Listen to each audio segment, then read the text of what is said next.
It is a moment on video that makes you say, wow.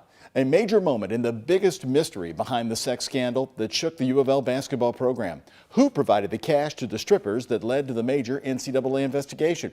We may be closer to an answer tonight from David Grissom, the now former UofL board chairman who fired Rick Pitino and Tom Jurich.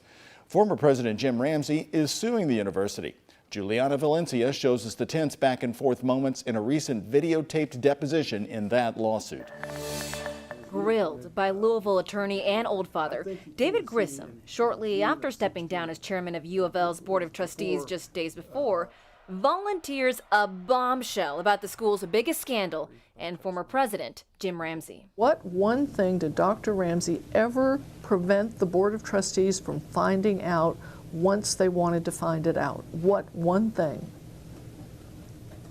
The first thing I can think of, because it was so egregious, is that he did not disclose to his full board that one of his board members paid off the women in connection with the stripping event. What board member are you talking about? I'm not going to tell you. Well, you're under oath. You have no choice. The attorney for Ramsey's former chief of staff, Kathleen Smith, and old father not letting that information go. And in that conversation, did Dr. Ramsey tell you who the member of the board was? No. So you couldn't tell me even if you had no name to give me. Then why did we go through that little charade? I have no idea.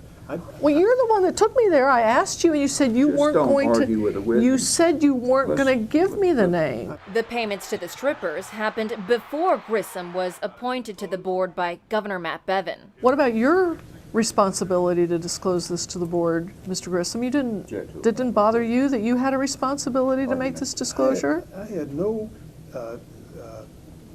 truth. I had no knowledge for sure that it had happened. There may be no name, but the fact stands. Grissom testifying that Ramsey told him a university trustee was the cash source behind the payments made to the strippers who entertained recruits inside Billy Minardi Hall. I don't have the name, and I didn't ask him for it, but he told me that a member of his board was the cash source. In Louisville, Juliana Valencia, WHAS 11 News. Now, late today, Steve Pence, who's the attorney for Jim Ramsey, told me this. If David Grissom believes that's true and knew it, he has an obligation to report it to the NCAA and to the UofL Compliance Committee. Ramsey never said this to Grissom. Ramsey would have reported it to the NCAA and UofL like he did when he learned of the other matters early on.